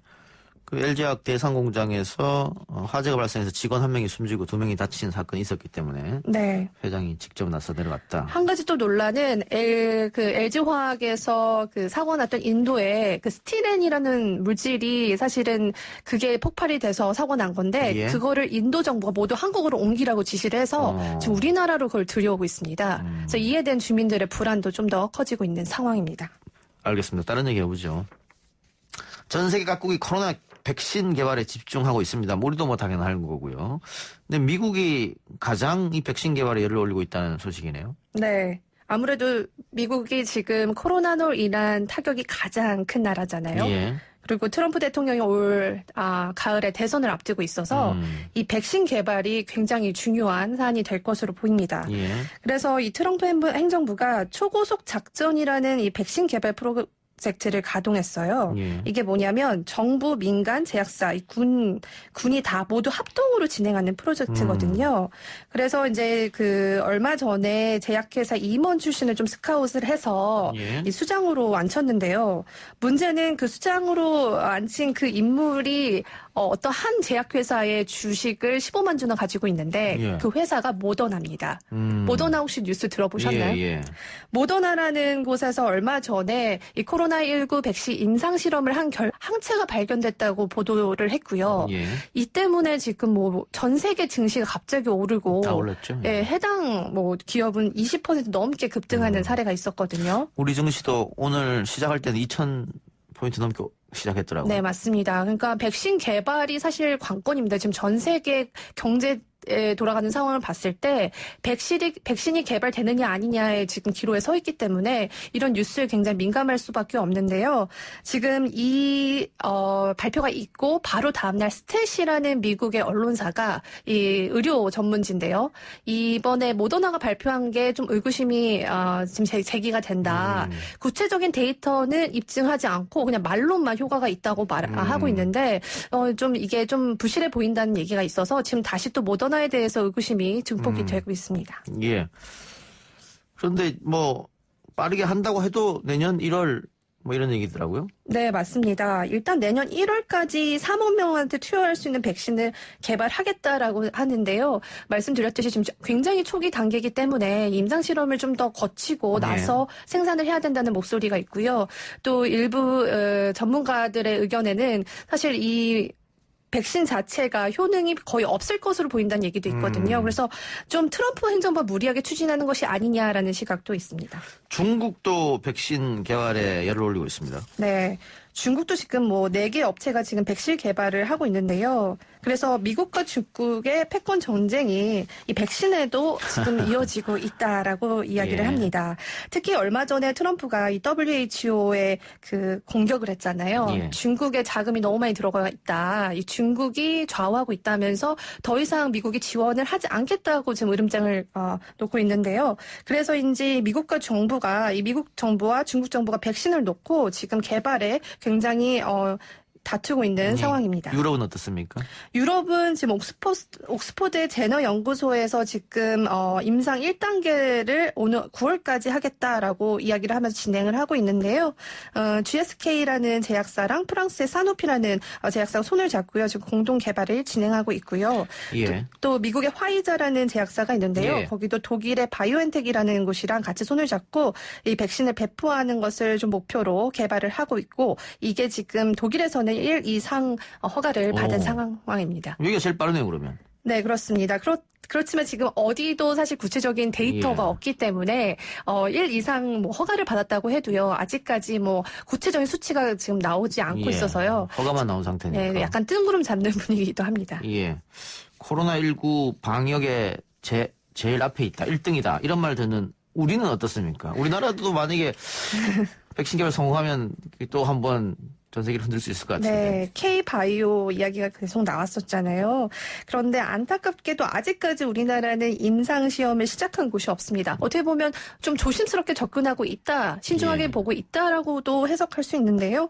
국내에서는 SK바이오나 그다음에 GC, 녹십자, 셀트리온 이런 K-바이오를 대표하는 기업들이 지금 개발에 박차를 가하고 있거든요. 근데 이제 그 개별로 지금 개발하는 것보다는 정부와 공공기관과 같이 공동 연구가 좀 더 빨리 진행되고 있는 상황입니다. 셀트리온이 가장 빨리 움직인다 이렇게 보면 됩니까? 네, 지금 셀트리온은 최근에 중화능력 검증에서 최종의 항체 후보군 38개를 확보했다라고 발표를 했는데요. 사실 이 발표도 좀 더 검증을 해봐야 되겠지만 일단 보도된 바로는 셀트리온이 좀 더 앞서고 있는 것으로 나타났습니다. 알겠습니다. 세계 투자 기관들이 바라보는 백신은 어떻습니까? 예, 얼마 전까지만 해도 이 백신 개발에는 2, 3년 정도 걸릴 것이라는 전망이 있었는데요. 최근에 이렇게 미국이 바로 이렇게 백신 개발에 앞서고 있다는 보도가 나오니까요. 점점 세계 투자 기관들이 전망치를 수정을 하고 있습니다. 이르면 올해 가을에 백신이 나올 수도 있겠다라고 지금 뭐 모건 스탠리 같은 기관들이 보고서를 내고 있는데요. 그 이유는 여태까지 나온 6개 임상 시험이 성공했고 또 그다음에 대량 생산의 능력을 계속 입증하고 있기 때문에 앞으로 이르면 올 가을쯤에는 첫 번째 백신이 나올 수 있을 거다. 그러면서 이제 모더나, 화이자, 뭐 존슨앤존슨, 아스트라제너카, 그러니까 사실 다 미국 회사예요. 그래서 미국 회사들의 그런 후보를 꼽으면서 지금 계속 보고서를 내고 있는 상황입니다. 예. 자, 우리 증시는 아까 얘기한 대로 오늘 2,000포인트로 시작했는데 2,000포인트 넘은 게 이제 3월달 이후에 처음입니다. 네. 개미 오늘 동학 개미 운동이라는 게 있었잖아요. 개미들이 성공했다고 봐야 됩니까? 그럼 이렇게 되면? 1,400에서 지금 2,000을 갔잖아요. 예. 지금 사실은 S&P 지수도 지금 20% 정도, 30% 정도 이상 오르고 있는데 코스피가 사실 더 많이 오르고 있는 상황입니다. 예. 그러니까 동학개미 운동이라고 사실 보는 것도 비난 여론이 있는 게 개인 투자자도 왜 개미냐, 우리도 제대로 된 투자자다 예. 해서 이 단어 자체가 요즘은 좀 금기시되고 있어요. 그래요? 그래서 저는 개인들이 투자하는 그런 어떤 매수세에 의해서 올라갔다라고도 볼 수 있지만 그만큼 우리나라에 대한 어떤 전망이 좀 더 나아지고 있다. 그리고 개인 투자자들도 사실은 이제는 이 가치가 굉장히 높거든요. 예. 뭐 단지 몇백만 원이 아니라 예. 수십억 원 투자하는 투자자들도 있기 때문에 동학개미 운동의 효과라고 보기보다는 우리나라가 코로나에 대해서 방어를 잘했고 그리고 앞으로 좀 더 이 생산 재개나 활동 재개나 이런 것들이 좀 더 다른 나라에 비해서 앞서 나가고 있다라고 해석할 수도 예. 있겠습니다. 코로나19 사태 때문에 그 외인들이 팔아치운 주식을 개미들이 다 사들였었는데 네. 뭐 오늘은 또 외국인도 많이 샀더라고요. 예. 그 앞으로는 더 어떻게 올라갈 것 같습니까? 우리나라가 이제 얼마 전에 이태원 사태로 인해서 외신에 많이 보도가 됐었거든요. 근데 또 지금 다시 확진자가 확 줄었잖아요. 예. 그러면서 우리나라가 지금 많은 외국인 투자자들한테 지금 눈길을 사로잡고 있는 그런 국가로 뽑히고 있거든요. 근데 앞으로 이제 재감염 여부가 사실 중요할 것 같습니다. 지금 10명 이하로 이제 떨어지고 계속 유지되는 게 중요한데요. 이와 더불어서 삼성전자나 LG전자 이런 데서 이제 뭐 리쇼링을 하느냐 마느냐 이런 지금 일각에 서 있는데 좀 당장은 비용 절감도 중요하지만 퀄리티를 좀 유지해서 장기적인 관점으로 봤을 때는 수익을 좀 더 가져갈 수 있는 그런 전략을 보인다면 충분히 외국 투자자들한테 어필이 될 수 있을 것으로 보입니다. 알겠습니다. 지금까지 신혜리 기자였습니다. 네, 감사합니다. 문자로 3014님 택시기사입니다. 이동경의 뉴스 정면 승부에서 승객분들 택시 타실 때 마스크 꼭 써주시라고 말씀 좀 해주세요. 코로나 끝날 때까지는 통화나 대화도 자제했으면 합니다. 예, 3014님 고맙습니다. 3부 순서 마치고 4부 민식은 숫자다 코너로 돌아옵니다.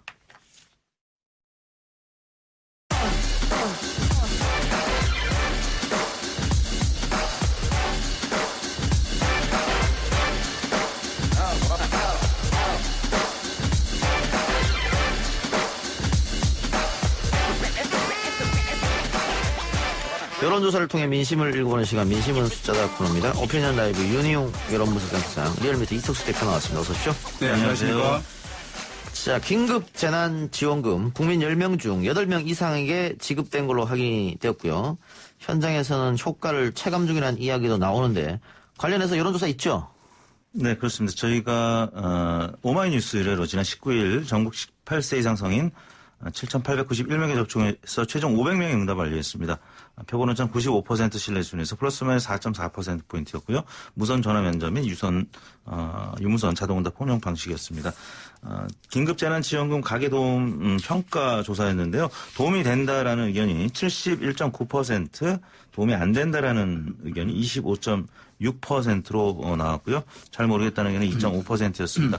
큰 도움 된다는 의견이 가장 많았습니다. 38.9%였고 어느 정도 도움이 된다 33%, 10명 중에 7명 이상이 긍정평가했는데 이게 이제 정책적인 이슈에 대한 조사였는데 좀 정치적이나 또 이념적인 성향에 따라서 좀 그 입장 차이가 분명히 나타났습니다. 지역별로는 문재인 대통령 혹은 민주당 지지율이 높은 광주, 전라 지역에서 도움이 된다는 응답이 86.7%로 가장 높았고요. 예.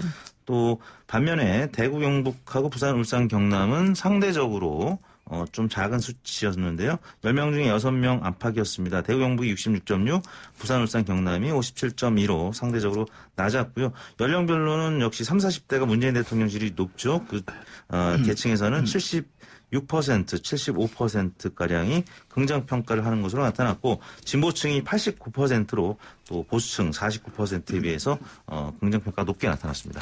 근데 어쨌든 7대2 정도로 네. 가계에 도움이 된다고 결론이 나온 거지 않습니까? 여론조사에서 이 정도면 압도적인 결과라고 볼 수 있겠죠. 그럼 한 80% 정도 되면 우리가 이제 상식을 물어봤을 때 그 정도 나온다는 얘기 하거든요.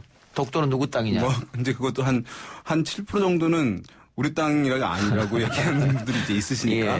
근데서 한 70% 넘는다는 것은 어떤 국민적인 뭐 공감대, 뭐 합의 이루어진 것으로 이제 봐도 되는 그런 굉장히 이제 압도적인 수치라고 얘기할 수 있겠고요. 이것이 이제 그 전보다도 더 높아졌을 수 있는데 왜냐하면 지급하냐 마냐 됐을 때는 이제 부정적인 의견도 있을 수 있잖아요. 시각이. 그런데 지급이 돼서 실질적으로 체감을 하고 있는 거예요. 실질적으로 현금이 내 주머니 속에 들어온 것이기 때문에 아마 이제 이 도움된다고 하는 응답이 더 높아진 것으로 보이고 아마 이 흐름이 뭐 변동될 가능성은 제가 봤을 때 많지 않은 그런 상황이다. 그럼에도 불구하고 이제 한 25.6%는 도움 안 된다고 이렇게 하셨는데 현금이 들어왔는데 도움이 안 될 일은 많지 않잖아요. 그런데도 이제 이런 응답을 한 것은 아까 의 대표님 말씀하신 대로 약간 이제 정치적 진영 지지하는 층에 따라서 이제 반대쪽에서 하는 것에 대한 불신을 가지고 응답하신 분들이 좀 있는 것 같고 또 한 가지는 또 보수층이나 이런 성향이 있으신 분들 중에서 전체 보편적 복지보다는 선별적 복지 그러니까 더 피해를 본 사람들한테 주는 게 맞지 않느냐라고 하는 시각을 가지고 있는 분들이 좀 도움 안 된다라고 하는 쪽에 응답을 하신 분들이 약간 있는 것이라고 할 수 있는데요. 뭐 그럼에도 불구하고 71.9%는 뭐 매우 압도적으로 이제 이것에 대한 이제 긍정적인 평가를 내리고 있는 것으로 보입니다. 예. 근데 재밌는 것은 그 재난 기본소득이 처음 공론화됐을 3월 시점입니다. 3월 초에 리얼미터가 여론조사를 했는데 이 재난 기본소득에 찬성하냐 반대하느냐 반대가 더 높았어요. 네, 그때 3월 달에는 이제 문재인 대통령 지지율도 지금만큼 높지는 않았었고요. 한참 코로나가 막 진행되고 많은 국민들이 우려했던 상황이었었는데 그 이후에 대통령 지지율도 오르고 또 재난 이 기본 소득이 더욱 필요한 뭐 시점이 되면서 상황이 되면서 많은 분들이 당시에는 찬반이 팽팽한 것으로 나타났었는데 상황이 뭐 그 이후에 더 사실 경제적인 상황이 악화되다 보니까 실제 재난지원금에 대한 수요가 더 늘어난 것이 아닌가 싶습니다. 그래서 아까 뭐 대구 경북 같은 경우는 영남권이고 미래통합당 지지율이 높은 지역이긴 합니다만 실제 또 피해가 가장 컸던 지역 중에 하나이기 때문에 66.6% 상대적으로는 작지만 긴급 재난지원금이 가계에 도움이 되었다라고 응답을 했고요. 당시보다는 아무튼 이제 긍정적인 평가들이 높아졌는데 제가 이제 아까 직업별로 분석한 부분을 추가적으로 이제 말씀을 이제 드리려고 했었는데요. 뭐냐면 가정주부가 상대적으로 사무직이라든지 노동직 이런 계층보다 한 10%포인트 이상 긍정평가가 낮게 나타났어요. 이게 맞다고요? 네. 적게 나온 거죠. 이게 세대주에 이제 지급이 되다 보니까 이제 가정주부가 직접 수령하지 못하고 저희 집 같은 경우도 이제 저한테 이 체크카드로 지급이 돼서 그걸 이제 같이 가족 구성들이 써야 되거든요. 그래서 가정주부들이 그런 절차적인 부분 때문에 조금 불만이 있었던 것도 아닌가 이런 생각을 해보게 되는데요. 근데 또 남녀로 따지면 또 남녀 차이는 뭐 크게 없었거든요. 그러니까 가정주부들이 왜 이렇게 긍정평가 상대적으로 적은지는 조금 추가적인 분석이 필요한 부분이라고 더 많이 필요해서 그런 거 아닐까요, 주부들이? 더 달라? 그래요, 알겠습니다. 근데 지금 여론도 어쨌든 7대2 정도로 가계에 도움이 됐다고 이야기를 하고 있고 카드 매출을 살펴보니까 작년 같은 시기에 매출 수준을 회복했다. 지금 이게 나오고 있거든요. 그럼 분명한 효과는 있었다. 이렇게 봤을 때 이 논란이 한참 찬반 논란이 있을 때 그거 해봐야 아무 소용이 없을 것이다 라고 얘기했던 이 전문가들이라고 하는 사람들 굉장히 못쓱해지게 됐다. 그렇죠. 이제 우리가 가처분 소득이라고 하는데요. 어쨌든 그렇게 이제 들어온 의도하지 않았던 계획하지 않았던 비용이 들어온 것들은 이제 소비 효용이 더 의향이 더 클 수밖에 없는 것이고 이것이 이제 긴급 재난지원금이 피해자를 구제하는 것에만 국한되는 것이 아니라 말씀하신 대로 침체된 경기, 소비 진작을 통해서 경기를 이제 회복시키는 목적도 그에 못지않게 큰 것이잖아요. 그런 상황에서 이제 국민들한테 이것을 나눠주었을 때 소비를 이어질 수밖에 없는 것이니까 말씀하신 대로 이제 카드 사용률도 늘어나고 뭐 소비가 다 보면은 저희 주변에도 보니까 이것을 뭐 그동안 구매하고 싶었던 것을 구매하지 못하던 것들을 구매를 많이 하고 있는 것이니까 그런 면에서 이제 경기 진작 효과, 소비 진작 효과는 뭐 좀 저는 나타날 거라고 보고, 그래서 이제 일각에서는 이것이 효과가 이 정도로 확인되고 있기 때문에 일회성으로 그쳐서는 안 되고, 이후에 2회 또는 3회까지 좀 추가적으로 하는 것도 고려해 볼 필요가 있다라고 하는 이제 또 전문가적 시각들도 많이 나오고 있습니다. 글쎄요, 2차, 3차 다시 국민 100% 지급하는 건 좀 어려울 그때는 아마 것 좀 같습니다. 약간 타겟팅을 해야 되겠죠. 예. 기재부에서 반대하고 있기 때문에. 주변에 그 소상공인들, 자영업 분들한테 물어보니까 아무튼 소비가 이제 늘어나면서 아무튼 매출이 조금씩 늘어나잖아요. 그래서 사실 생각보다는 굉장히 이제 반갑게들 얘기를 하더라고요. 그래서 긍정적인 평가들을 많이 실제 시장에서는 하고 있는 목소리를 저도 들어봤습니다. 그래서 이거는 긴급 재난 지원금이지 않습니까? 이번에 어쨌든 이렇게 효과가 조금 입증이 됐기 때문에 앞으로는 재난 기본소득 아니고 그냥 기본소득이죠. 이 부분에 대해서 우리가 논쟁 혹은 토론할 정도는 되지 않았느냐 이런 얘기도 나오고 있는 것 같아요. 그 기본소득제에 대해서는 더 많은 이제 논의가 이루어져야 될 것이긴 할 텐데 지금까지는 그거에 대해서 큰 논의가 없었으니까. 완전히 이것이 이제 소비에도 도움이 되지 않을 것이고 해서 부정적인 시각도 만만치 않았는데 어쨌든 이것에 대한 이제 일단의 샘플이 나온 것이니까 효과가 나온 것이니까 아마 논의가 좀 더 활발하게 이루어질 가능성이 있고 최근에 문재인 대통령이 이제 전국민 고용보험을 얘기한 것이잖아요. 사실 이것은 이제 전국민 고용보험 그 자체로만 봐서는 안 되고 정치적 시각에서 봤을 때는 재난 기본소득 일반 기본소득으로 가기 위한 징검다리적 역할을 할 가능성이 있는 것이거든요. 그렇죠. 그것이 그래서 그런 면에서 큰 구상을 이제 생각하고 있는 정부에서 하고 있는 것 아닌가라고 하는 예상도 가능합니다. 그러면 재원은 어디서 마련할 것이냐 이게 또 논쟁거리일 텐데 지금 다른 유럽 국가에서는 일반적으로 제공하는 복지를 없애면서 기본소득제도를 도입하자 이런 얘기거든요. 예를 들면 지금 아동수당이라든가 기초노령연금이라든가 이게 지금 복지로 나가고 있지 않습니까? 그것을 좀 빼면서 전국민 기본소득으로 가는 이런 얘기도 나오고 있더라고요. 이미 우리나라는 이제 많이 있어요. 많이 있는 상황이고 또 한 가지는 뭐냐면 이 복지 행정을 하는 데 있어서의 추가적인 비용들이 많이 있습니다. 그러니까 공무원들도 있어야 되고 실제 그 사회복지 관련한 공무원들이 많거든요. 그런데 이제 조직도 많고 그런데 현금을 지급하게 되면 그러한 이제 조직이라든가 인력 비용들이 현저히 줄어들게 되는 것이니까 그런 면에서 이제 일정 정도 벌충이 가능하다라고 하는 지적이 있죠. 자, 대통령 지지율도 좀 살펴볼까요?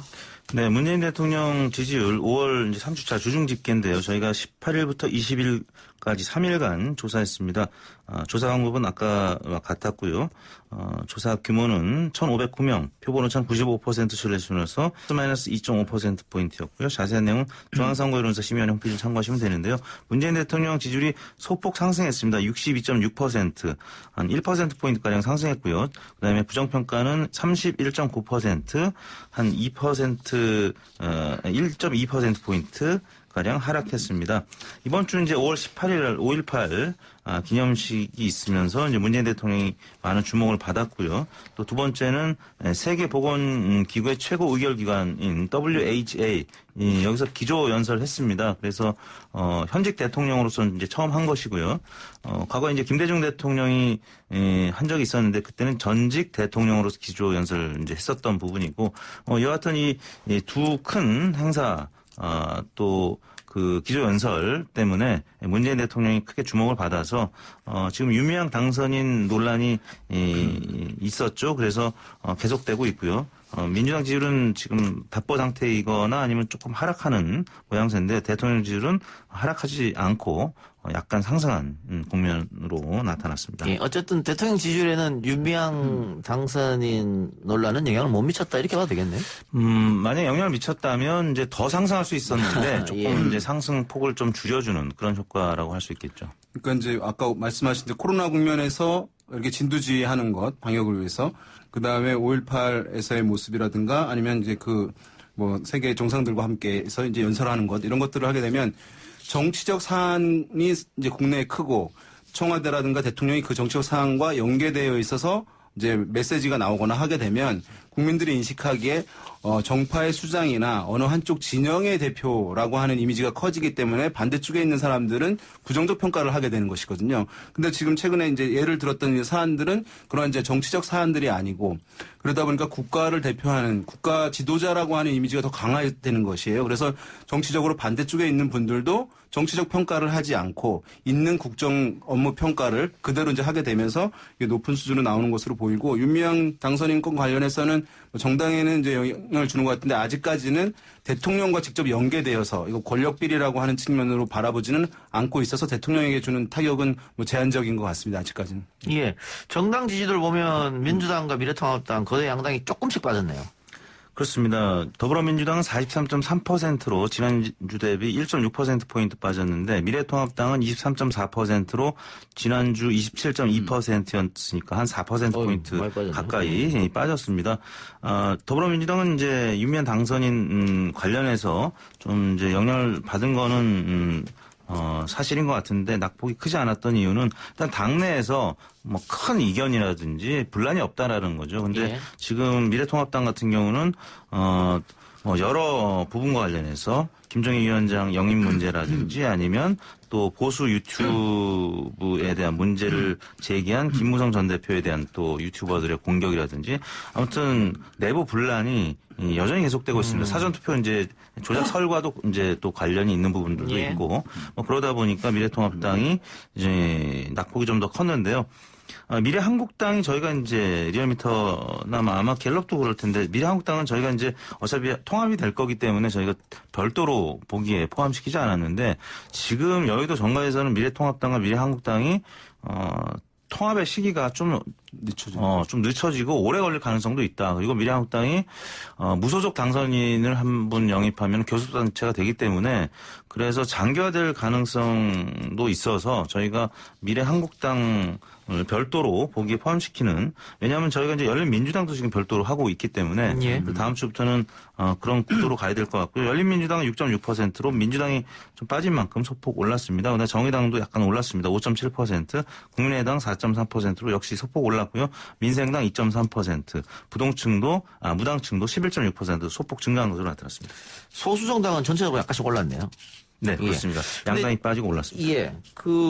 미래통합당 지지율이 꽤 많이 빠졌는데 지금 미래통합당이 윤미향 당선인 관련해서 당 차원에서 TF를 꾸린다고 하고 국정조사 추진도 하겠다라고 했거든요. 20대에서 못하는 거 21대에서 하겠다는 거지 않습니까? 근데 국정조사는 여당이 반대하면 못하는 건데 여당이 여기 응할 리가 없잖아요. 네. 그러면 또 21대부터 정쟁으로 가는 거 아니냐. 그럼 역풍을 또 생각해야 될 것 같은데 지금 안 그래도 많이 빠졌는데 더 빠질 가능성도 있겠다 이런 생각이 들어서. 그러니까 미래통합당의 정당 지지율이 이제 제약되고 있는 것은 아까 말씀하신 대로 이제 뭐 사전 투표 부정선거 논란, 뭐 의혹 제기 이런 것들 이제 정리가 안 되고 있는 상황인데 근본적으로는 기본적으로 어쨌든 어떤 사안에 대한 영향을 받는 상황이 아니라는 걸 보여줍니다. 뭐냐면 통합당에 대해서 근본적으로 새로운 이제 변화를 요구하는 기류들이 있는데 아직 이제 그러한 변화에 대한 모습들을 보여주지 않기 때문에 총선과 맞물려서 제약됐던 이제 높이 쌓여있던 강하게 쌓여있던 부정적 인식이 일단 지속되고 있기 때문에 지지율을 상승시키기 위해서는 어떤 국면에서의 어떤 전략적인 행보를 하는 부분도 필요할 수는 있겠습니다만은 먼저 미래통합당 자체의 기본적인 노선이라든가 어떤 방향 뭐 이런 것에 대한 근본적인 체질 개선 변화들이 있어야 일단 떠났던 중도층들 중도 보수층 또는 합리적 보수층들이 다시 이제 미래통합당 지지를 자유롭게 표출할 수 있을 것으로 보여요. 그래서 제가 봤을 때는 지금 뭐 원구성이 과거에 한 3개월 정도 지연된 적이 있어요. 예. 근데 이번에도 사실은 만만치 않게 지연될 가능성이 있어 보이거든요. 예. 그런 상황에서 원구성이 안 되면 일하는 국회라든가 이런 데 기대감, 요구들이 높은 상황에서 어떤 야당이 정부 여당의 실책에 대해서 공세할 윤미향 당선인 건 등 있음에도 불구하고 어떤 이제 그 비판이 또 야당한테도 일정 부분 돌아갈 가능성도 배제할 수는 없어 보입니다. 예. 자, 그리고, 열린민주당이 정의당보다 앞선 게 지금 2주 연속입니까? 2주 연속으로 나온 것 같은데. 네네. 이건 어떻게 봐야 됩니까? 21대 총선 결과를 보면 정의당이 훨씬 많은 표를 얻었단 말이죠, 열린민주당보다. 그런데 끝이 나고 여론조사하면 열린민주당이 더 나오는 이유는 어디에 있다고 보십니까? 네, 민주당에 실망한 분들이 사실 정의당 쪽으로도 이제 일부 이동하지만 검찰 개혁에 대해서는 역시 정의당보다는 또 열린민주당이 떠오르는 건 사실이거든요. 최강욱 당선인도 여러 방송을 통해서 뭐 검찰 개혁 또 언론 개혁을 계속 주장하고 있는데 일단 민주당 내에서도 보다 좀 개혁적이거나 아니면 보다 진보적인 분들은 민주당에서 지지율이 빠지면 이제 민주당 쪽, 열린민주당 쪽으로 이탈하는 어떻게 보면 그 낙수했을 때 그 물을 이제 받는 자매 정당의 역할을 톡톡 예. 하고 있는 거죠. 그래서 두 정당의 지지율 합하면 사실 큰 변화 없이 뭐 대략 한 50% 정도의 선을 유지하고 있는데 예. 미래통합당이 이제 그런 차원에서 미래한국당과 뭐 위성정당 논란은 있습니다만 계속 미래한국당을 가져가려고 하는 것이 아닌가라는 생각이 드는 대목이기도 합니다. 예, 민주당이 빠진 것을 열린민주당이 그대로 흡수했다. 예. 그러니까 정의당이 제약되는 것은 사실 이제 총선 전에 정당 지지율이 이 수준이었어요.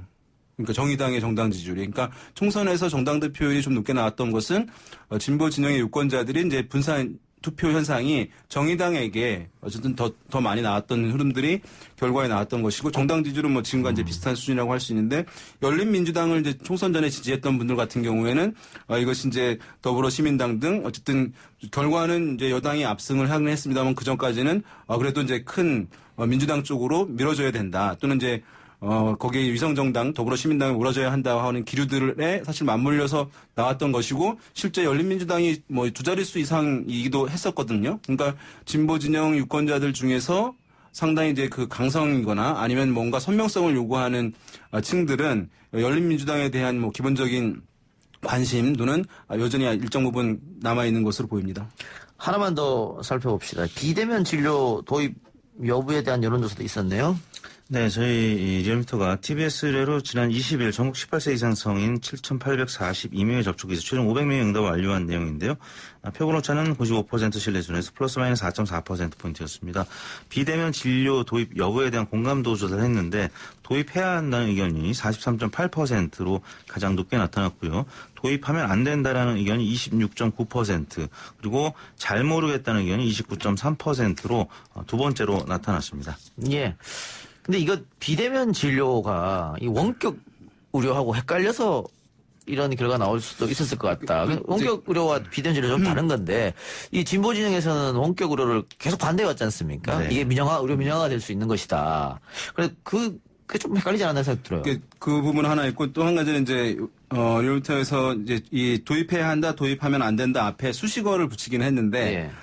이제 도입하면 안 된다 앞에 수식어는 이제 오진 가능성이 있고라고 하는 문장이 포함되어 있거든요. 예.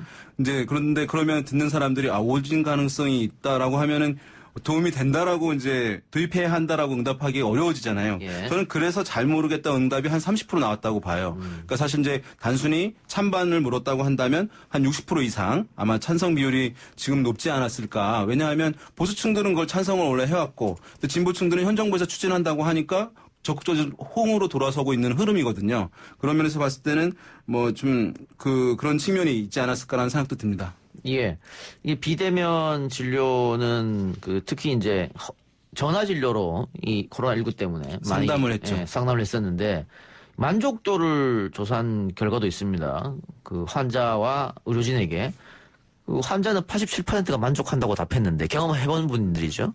의료진은 86%가 불편하다고 했습니다. 오히려 직접 환자를 보지 못하니까 의료진으로서는 오히려 더 답답한 그런 게 있는 것 같아요. 충분한 수가 보상이 잘 되지 않은 부분도 제가 봤을 때는 이제 영향을 줬을 것으로 보이고요. 예. 이게 사실은 지금 2002년인가 그때부터 이제 취약 지역에 당뇨나 고혈압 같은 경우는 지금 시범 사업들이 이어지고 있긴 있어요. 예. 그래서 뭐 아마 제가 봤을 때는 여러 논란은 있습니다만은 단순히 전면적 도입이 아니라고 한다면 제한을 두고 한다면은 호응도는 뭐 제법 높지 않을까 생각됩니다. 예.